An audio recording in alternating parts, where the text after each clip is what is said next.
Okay, these caverns were formed about 310 to 345 million years ago.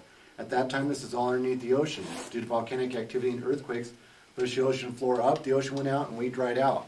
But we still have some fossilized remains, some of the animals that lived in the ocean at the time. Right here, I've got a jellyfish, a sea turtle, and a couple of shellfish. Okay? And we're ready to go right through this turnstile.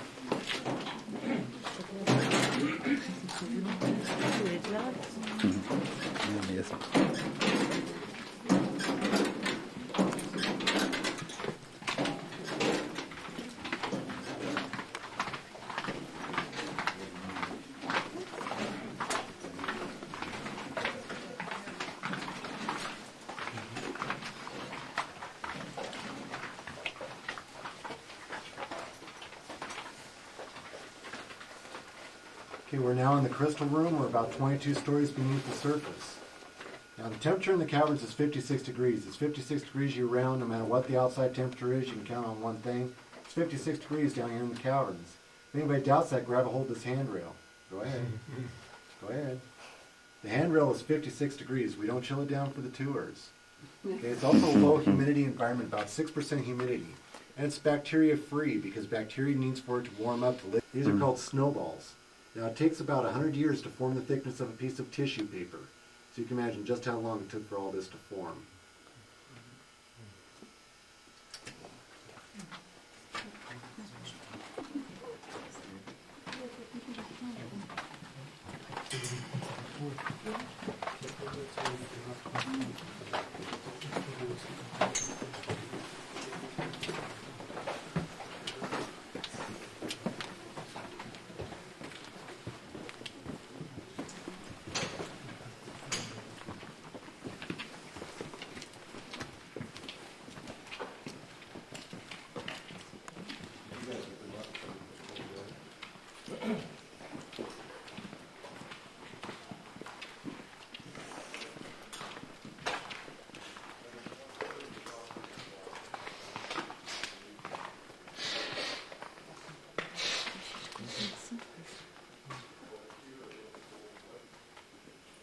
Okay, this is called the Chapel of the Ages.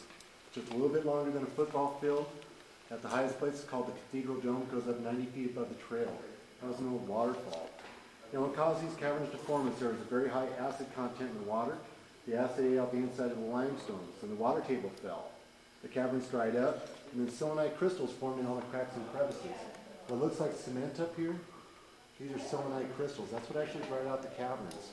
Now, since these caverns are dry, we don't have any bats down here. We don't have bugs, beetles, scorpions, snakes, nothing like that, because all those things require moisture to live. These caverns are dry. They cannot survive down here. Now, these caverns have been geologically stable for about 700 years. 700 years ago, Flagstaff had a volcano erupt. When the volcano erupted, it caused an earthquake. When the earthquake hit here, it knocked these large boulders off the overhead. Okay? Since then, now, Flagstaff is dormant. We are geologically stable. Now, this level of caverns that we're going to be touring today is the top level of 5 levels of caverns. There are 4 levels underneath here. The bottom level is a natural lake. They know that because they did what they called anomaly imaging. The same way they would find an oil field. They know there's caverns beneath walls. We got a lot of this. This is called great clusters. Okay. From right over here, you can see how far up it is to the Cathedral Dome. That was a little waterfall. Now it's got about 100 feet of solid rock above it.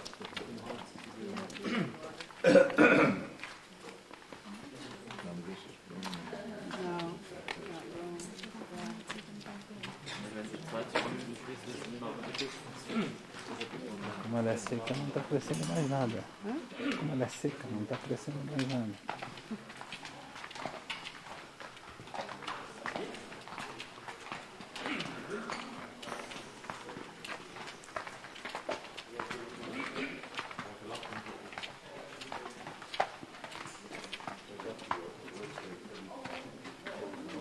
Okay, on both sides of the waterway right here, there's or both sides of the path is waterways that go down to lower levels.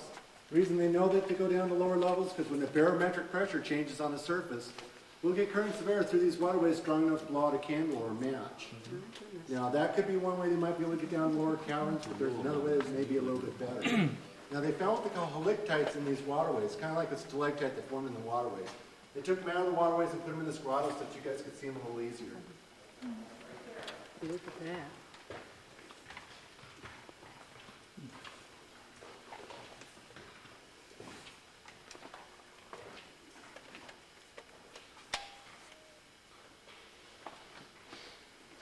Okay, now they used 410 cases of dynamite to blast out the elevator shaft and some of the tunnels that we're going to go through. This first tunnel is 216 feet long. The reason they blasted this in here is so that we wouldn't have to climb up these stairs. Wow. Instead, we'll be coming down those stairs. Okay. And right at the beginning of the tunnel, there's a black light. The black light's going to highlight some of the different rocks they found down here in the caverns. The purple is calcite.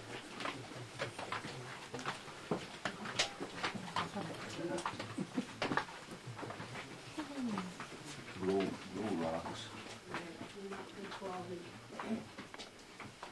Did you say these were purple?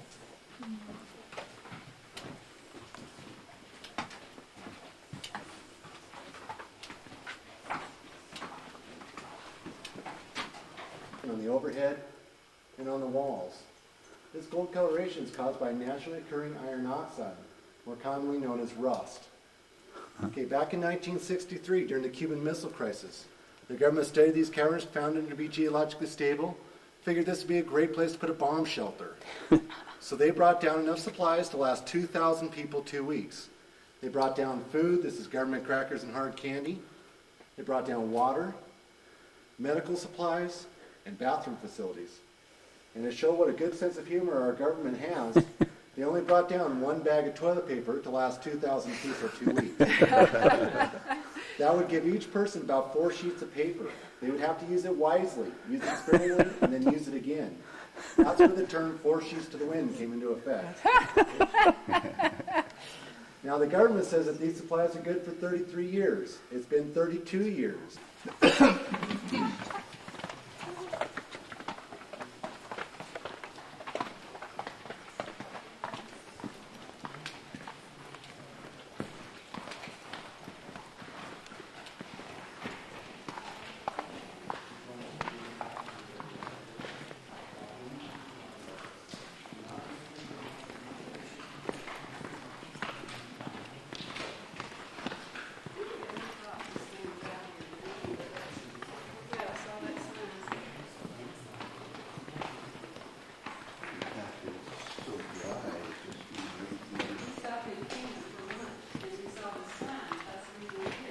Yeah, that sign right by the freeway?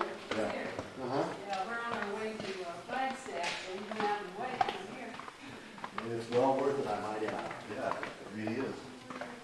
Okay, you guys are going into what we call Snowball Palace. Now, if you're wondering why I didn't go down there with you, it's because these towers are stable except for right underneath here. They figured this may fall at any moment. I didn't want to take the chance, but I figured with you guys, what the heck, right? No, I'm just kidding. Okay, you can see some discoloration down here. That's caused by people touching it. Now, there's more just under there, and when you're done, you can follow the path around. Go ahead. Follow the path around.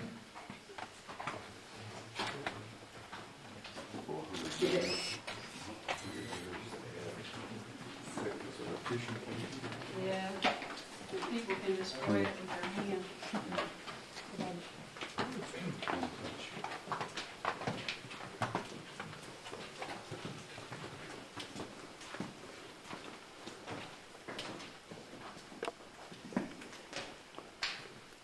Okay, if you guys would take a look straight up right now, you see what we call Big Bertha.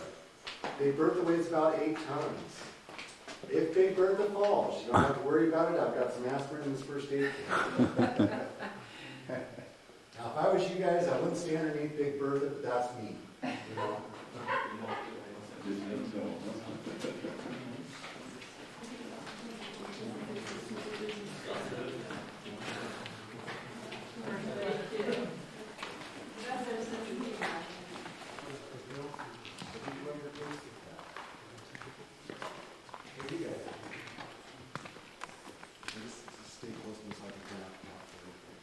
Okay, now right down here is called the Devil's Den.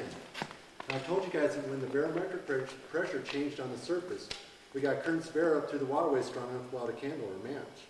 We get gusts of wind from here. Gusts sometimes so strong that if we're holding open the elevator doors up top, we'll get gusts strong enough to blow open the front doors to the restaurant. Well, they want to know where that air was coming from, so they piped smoke down into there. The smoke came out about 70 miles away from here out of the wall of the Grand Canyon. So the air that we're breathing right now comes from the Grand Canyon 70 miles away and takes about 2 weeks to get here. This is the deepest part of the cavern. It goes down about 318 feet from the surface, or 32 stories from the surface, the equivalent. It is the deepest part. That's probably the way they're going to try to get down to lower caverns.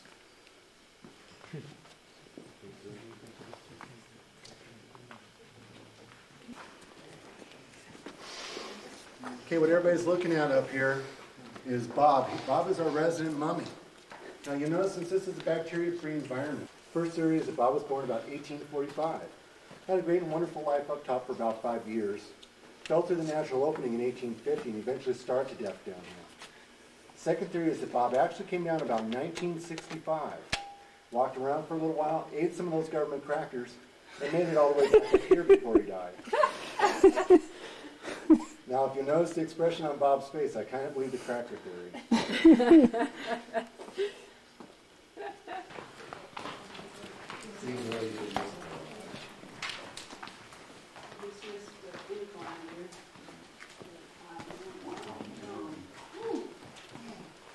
I've seen it.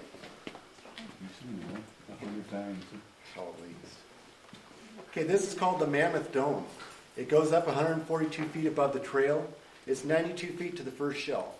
As far up as you can see, all the way up to the top there, is only 92 feet. If you climbed up to there, and you made it all the way as far as you could see, you'd have to go this way about 10 feet, and then you could go straight up another 50. If you did that, you'd find out you still have about 50 foot of solid rock to get through before you could get out. Probably wouldn't make the trip worth your time. Would that have been made by water way back? It was a waterfall. Now you notice there's a brown coloration. That's from the surface that washed in through the waterfall. That's surface clay. But it doesn't go out anymore. In fact, it's 50 foot of solid rock.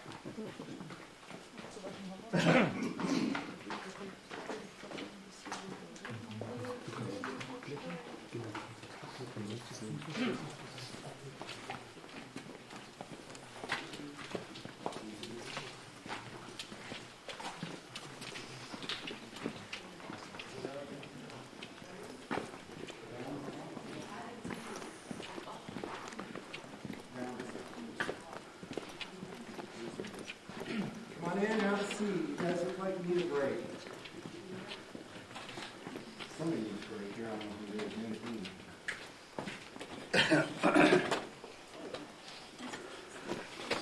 Okay? When that rock fell, it made a noise. Halfway. Right. Okay, now the original opening, right up through here, and from here it's 150 feet straight up. Only the hardy need apply, huh? Right, exactly. Now, the Wallapai Indians knew of these caverns for a long time, but they have no recorded date of the first time they came down here. They explored down 50 feet from the surface, okay, but that's as far as they ever went. I don't know why. Okay, but they tried to keep it a secret, even in their own trip. Oh, you're playing. Wow, just cement them in, huh? Cool. See, I didn't even know that. Okay, now 20,000. Now I'm going to tell you guys something right now that you guys don't know. I'm sure you're not going to know this. 20,000 to 45,000 years ago, Arizona was a lush tropical rainforest. The Garden of Eden for everybody. Who messed up Arizona? Yeah. I want their name. And the Great Salt Lake was a beautiful ocean, right? How do they know that? By the fossils they're finding, or? I don't know how they know it, but I'm I sure they see know sea it. fossils, I bet. You know. Yeah, you can still find those. Okay, now when it was a tropical rainforest, animals like this roamed around up top. This is Gertie. Gertie's a megatherian. She's a giant ground sloth. Now Gertie was a vegetarian. She ate mostly the leaves out of the tree. Marks go up to an inch deep. Now when they came down here and explored these caverns, they found one of Gertie's claws sticking right out of the wall. Okay, but they didn't know what it went to. And the tours until 1961 all walked right on top of Gertie. Nobody had any idea she was there.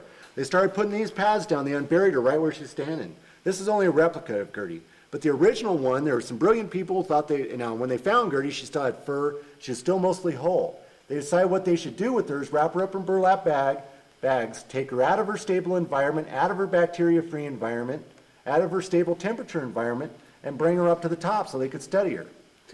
They brought her up there, they unwrapped the burlap bags, and when they did, Gertie fell apart like a bunch of sand. The only thing that's left of Gertie now is her bones, which are in a museum. Se desce.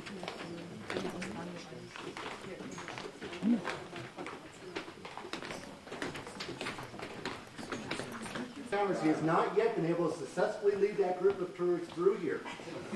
Brian has been existing on government crackers and hard candy for 5 years. We have here a rare form of a guide. A rare form of a swing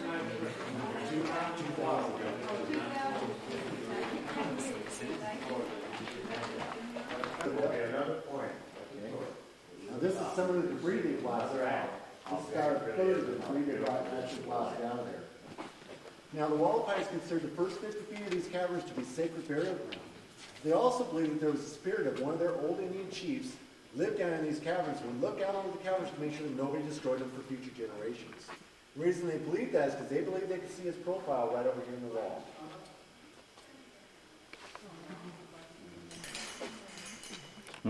Anybody not see the old Indian chief? Got a big nose. He is an ugly Indian chief. Yeah, that's either an old Indian chief or it's the Wicked Witch of the West. The other guy also thinks the Wicked Witch of the West. I think it makes a better story. Now we believe that the cavern bunny is getting a jump on next year. He's already putting away some eggs. How'd you like that? Well, if you'll look at that formation right there, that nose, that's Easter